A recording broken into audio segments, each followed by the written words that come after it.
Bunsong anak ni Alexa Gutierrez na si Estra, naghandog ng isang sayaw para sa kanya.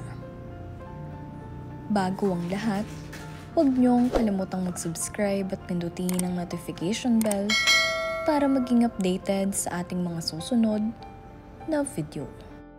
Pagkatapos ng memorial service kagabi para kay Alexa Gutierrez, ay naghandog naman ng isang sayaw para sa kanya ang kanyang bunsong anak na si Estra. Hilig kasi ng batang ito ang pagsasayaw.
Ito nga ay handog ng batang si Estra para sa kanyang mommy Alexa para sa huling gabi ng burol nito.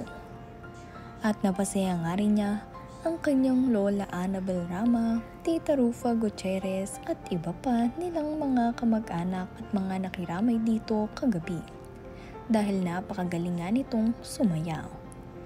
Proud na proud nga sa kanya ang kanyang daddy Elvis Gutierrez na makikita niyo naman na pumapalapalakpak pa.